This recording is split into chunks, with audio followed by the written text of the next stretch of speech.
And that's on period. It's the for me, not me acting right now. In the last decade or so, AAVE has been weaved and intertwined with internet culture, which has erased the unique history and representation of the original speakers, Black Americans. Trust me, this dialect is far more than just viral videos and sassy tweets. Before we get started, make sure to subscribe to our channel.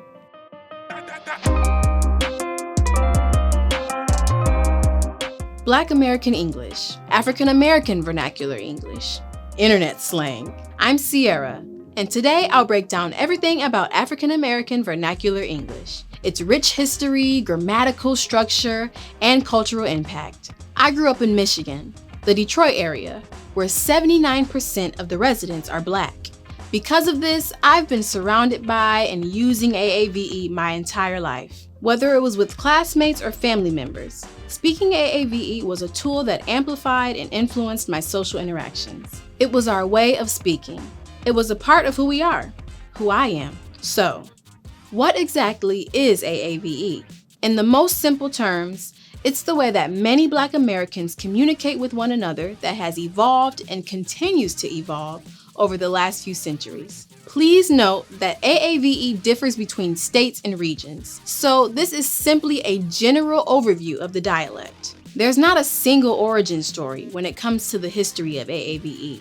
We can make a linguistic connection back to the many enslaved Black Americans brought over to North America over 400 years ago. The ongoing argument is whether AAVE is simply a variant adapted from the Germanic American English overheard on plantations, or if it's an entirely separate Creole that evolved from contact between English and several West African languages. The Creole theory still holds up because AAVE shares many pronunciation and structural similarities with other African-based Creoles around the globe.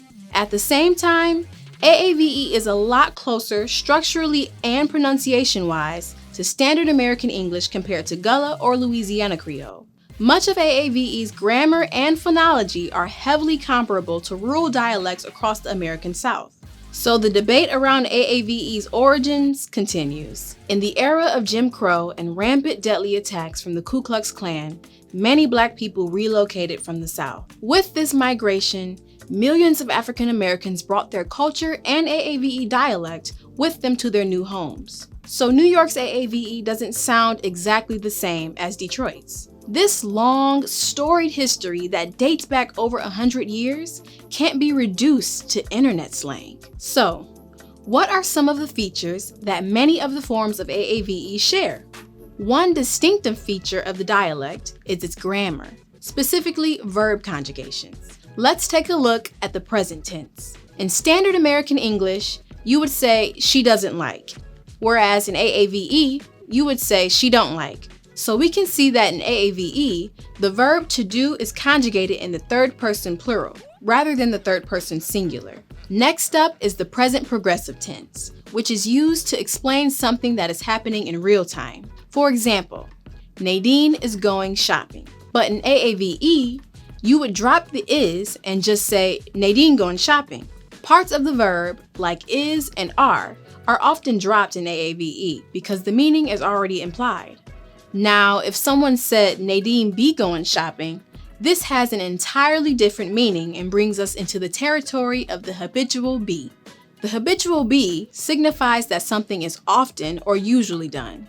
So, from our example sentence of Nadine be going shopping, the listener understands that, dang, Nadine really loves to shop and does it frequently. And depending on the tone in which this is said, it could imply that Nadine is a shopaholic.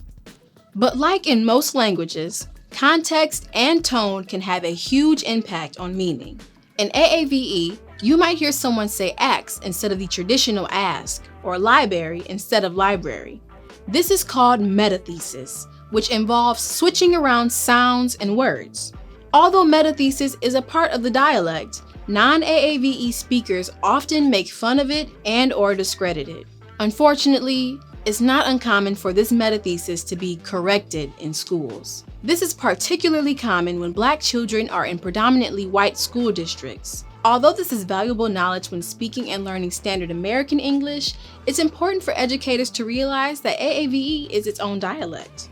Once this is acknowledged, educators can explain to students that their dialect at home is super rich and important, but there are certain rules to follow when speaking standard American English. It's important to note that one dialect is not more correct than another. However, people who dismiss AAVE as an internet phenomenon for young people are actually erasing over 400 years of culture, heritage, and linguistic development. AAVE speakers have been historically discriminated against and left out of many educational, social, and political spaces because of the way we speak. Whether intentionally or not, how we describe AAVE can influence how its heritage lives on. Shade.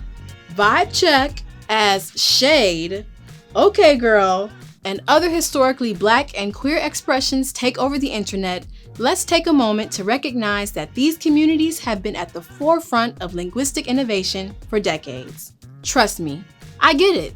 AAVE is cool, but like all great things, we need to credit the creators.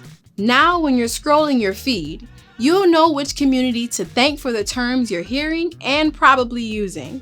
It's clear that AAVE has influenced English as a whole, and social media has accelerated this change, including who is using the language. Even though this dialect is rich, vibrant, and continues to inspire generations, it's important that we do not forget the historic mistreatment of people who speak this dialect.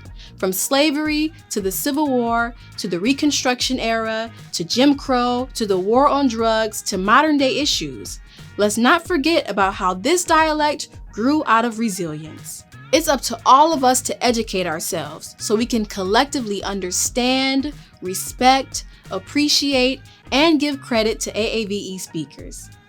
And that's on period. Thank you for tuning in to this Babbel Explains. We'll see you next time.